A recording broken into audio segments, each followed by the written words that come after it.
partie de ce cours, de ce premier cours du cycle analysé, donc un cours dédié à l'énergie, le concept et son histoire. Une troisième partie, donc consacrée à la conservation de l'énergie, la puissance, le rendement, et on va conclure ce cours. Alors, énergie, conservation, puissance et rendement. On va simplement écrire rapidement le premier principe de la thermodynamique qui nous dit que pour un système fermé, il y a conservation de l'énergie du système, c'est-à-dire que delta U, la variation d'énergie du système, une modification de son volume, de sa pression, de sa température, plus une variation d'énergie cinétique, quelque chose qui s'est mis en mouvement, une variation d'énergie potentielle du système, quelque chose qui a été déplacé en hauteur, c'est égal au travail échangé avec le milieu extérieur et à la quantité de chaleur échangée avec l'extérieur. Alors c'est quelque chose d'assez restrictif de la thermodynamique, mais qui nous permet, une fois de plus, d'illustrer que l'énergie existe sous différentes formes.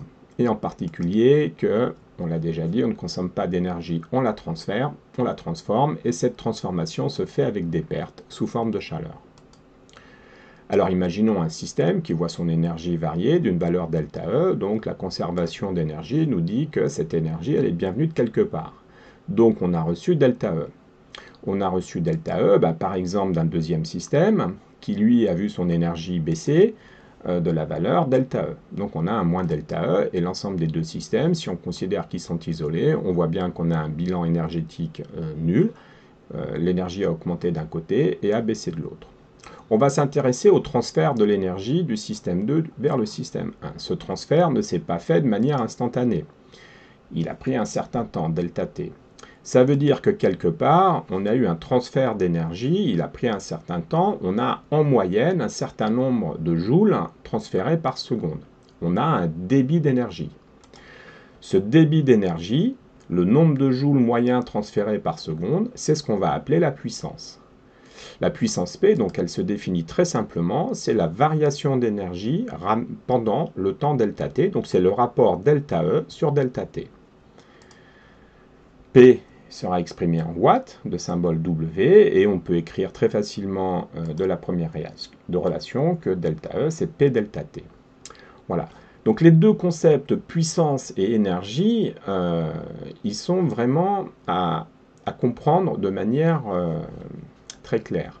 Alors des fois, je prends l'analogie qui n'est pas forcément excellente, mais qui a quand même ses petits avantages, c'est de comparer l'énergie à de l'eau et la puissance à un débit d'eau. Par exemple, une baignoire, qu'on le remplit, le niveau d'eau dans la baignoire, c'est l'énergie, le débit du robinet, c'est la puissance. Alors si on fait un petit peu cette analogie, on évite de dire un petit peu des bêtises. Alors, comme l'énergie se conserve, on va pouvoir écrire régulièrement sur un système cette loi de conservation de l'énergie.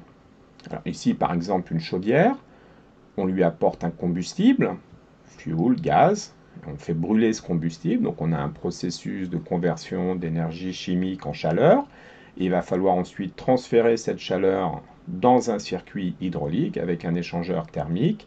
Là, on a de l'eau qui rentre à 65, à un certain débit, et qui ressort à 85 degrés avec le même débit. Il y a conservation du débit le long de ce tuyau. Et imaginons qu'on ait une puissance récupérée de 100 kW pour 108 kW absorbés. Donc il faut retrouver nos petits. S'il y a 108 kW qui rentrent et 100 kW qui sortent, c'est qu'on a perdu 8 kW. Et bien, en faisant l'analyse du système, on va se rendre compte que les parois de la chaudière, elles sont un peu chaudes et ça chauffe pour 1 kW à peu près, et que la combustion génère des fumées, que ces fumées sont plutôt très chaudes, et qu'on a à peu près 7 kW qui s'envolent dans la nature par la cheminée de la chaudière. Voilà. Ce diagramme, on peut l'écrire de manière un petit peu plus explicite comme ça. La puissance absorbée, c'est 108 kW. La puissance utile, c'est 100 kW. Les pertes par chaleur des fumées, c'est 7 kW. Et les pertes par les parois, c'est 1 kW. Et on écrit notre bilan d'énergie. La puissance absorbée, c'est la puissance utile plus les pertes. C'est un diagramme qu'on utilisera le plus souvent possible pour illustrer un processus. La puissance absorbée, celle qu'on paye en général, et la puissance utile du système, celle qui nous permet de rendre un service, et les pertes, donc on va essayer de minimiser pour essayer d'optimiser notre système. Alors effectivement, la question se pose d'avoir le minimum de pertes possible, donc d'essayer de comparer différents processus. Pour comparer différents processus, on va utiliser un nombre, vous le connaissez, c'est le rendement. Le rendement, on va le faire tout simplement comme le rapport entre l'énergie utile et l'énergie absorbée pendant le processus. Comme on va regarder ces processus d'énergie utile et d'énergie absorbée sur le même intervalle de temps, sinon ça n'a pas de sens, c'est aussi le rapport des puissances. Donc on va avoir le rendement qui vaut PU sur PA, tout simplement. Alors si on l'écrit pour notre chaudière, ben on aura un rendement ici qui vaut la puissance de la chaudière sur la chaleur reçue et qui vaut 100 sur 108, à peu près 92%. Et le rendement ici est inférieur à 100%. Généralement, le rendement est strictement inférieur à 100%. Il peut être égal à 100% dans quelques cas particuliers. Par exemple, un radiateur électrique, comme la puissance utile, c'est de la chaleur, comme les pertes, c'est aussi de la chaleur, et bien les pertes, c'est de la puissance utile, donc il n'y a pas de perte. Donc la puissance absorbée, c'est la puissance utile. Voilà. On peut aussi trouver quelques autres appareils qui ont un rendement de 100%. Enfin, généralement, c'est moins de 100% et c'est surtout certainement pas supérieur à 100%. On ne peut pas retrouver plus d'énergie en sortie que d'énergie en entrée. En conclusion de ce cours, donc, alors l'énergie, ce n'est pas un concept simple, hein. C'est pourtant le moteur de notre développement économique. Alors il a fallu plus d'un siècle pour bien déterminer, encadrer, expliquer ce qu'était l'énergie et toutes les relations qui vont avec, et on n'a peut-être pas encore terminé d'en parler. On retiendra à notre niveau sciences de l'ingénieur, pour quitter un petit peu le niveau sciences physiques, le niveau de consommation d'énergie, c'est finalement, puisque l'énergie ne sert qu'à faire des transformations, c'est finalement notre niveau de transformation qu'on impose à notre planète. C'est l'impact de l'homme sur la planète. Plus l'homme consomme d'énergie, plus il impose une transformation à la planète. Donc quelque part, la notion d'énergie propre, elle est un peu bizarre parce qu'il n'y a pas d'énergie propre, hein. Il n'y a pas d'énergie qui n'impose pas de transformation à notre planète. Ou en tout cas, il faut être prudent. Ce n'est pas parce qu'une énergie est renouvelable, qu'elle est issue du soleil, du vent, etc., que ce qu'on va en faire derrière sera quelque chose de bénéfique sur la planète. Il n'y a pas de relation entre le type d'énergie renouvelable que l'on utilise et ce que l'on fait de cette énergie, hein. Donc attention à la notion d'énergie propre. On l'a vu, l'énergie est indestructible et transformable. Ça nous amène à suivre les différentes phases de sa transformation.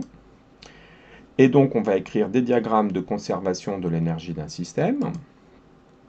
Les concepts qu'on vient de voir, ils sont récents. Ils témoignent de la volonté de la prise en compte des aspects environnementaux de notre consommation d'énergie.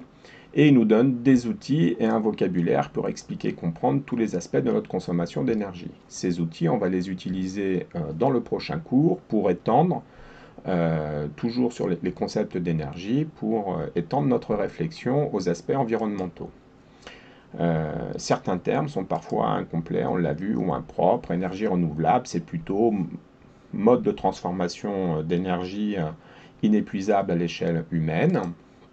Le deutérium, par exemple, qui sert à faire de la fusion, on en a des quantités extrêmement grandes sur Terre, et donc on peut considérer que c'est une énergie inépuisable à l'échelle humaine. Voilà, donc si on se pose quelques petites questions pour essayer de voir si on a bien assimilé ce cours. Alors, quelle est la propriété de l'énergie? Eh bien déjà, on pourrait dire qu'il ne faut pas parler de propriété de l'énergie, mais de définition de l'énergie, hein, qui est de dire qu'elle se conserve, et les énergies se transforment d'une forme en une autre forme. Qu'est-ce qu'un kilowattheure? Tout simplement 1 kilowatt pendant une heure.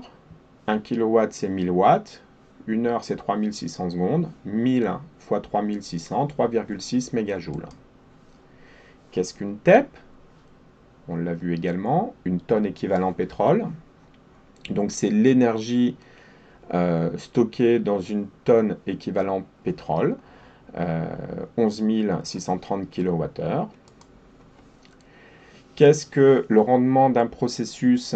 Eh bien, on l'a vu, hein, c'est tout simplement l'énergie utile sur l'énergie absorbée ou la puissance utile sur la puissance absorbée. La puissance moyenne, c'est un débit d'énergie, on l'a vu aussi, donc c'est le delta E sur delta T. Quelle différence entre énergie renouvelable et énergie non renouvelable? On l'a vu, une énergie renouvelable, c'est une énergie dont le processus de transformation est, est pérenne, alors qu'une énergie renouvelable, c'est par exemple une énergie fossile, de l'uranium, par exemple. Voilà, ce cours est terminé. Le prochain cours parlera de la contrainte énergie-climat. Donc on va toujours parler énergie, mais on va étendre notre réflexion cette fois-ci sur les contraintes environnementales liées à la consommation d'énergie.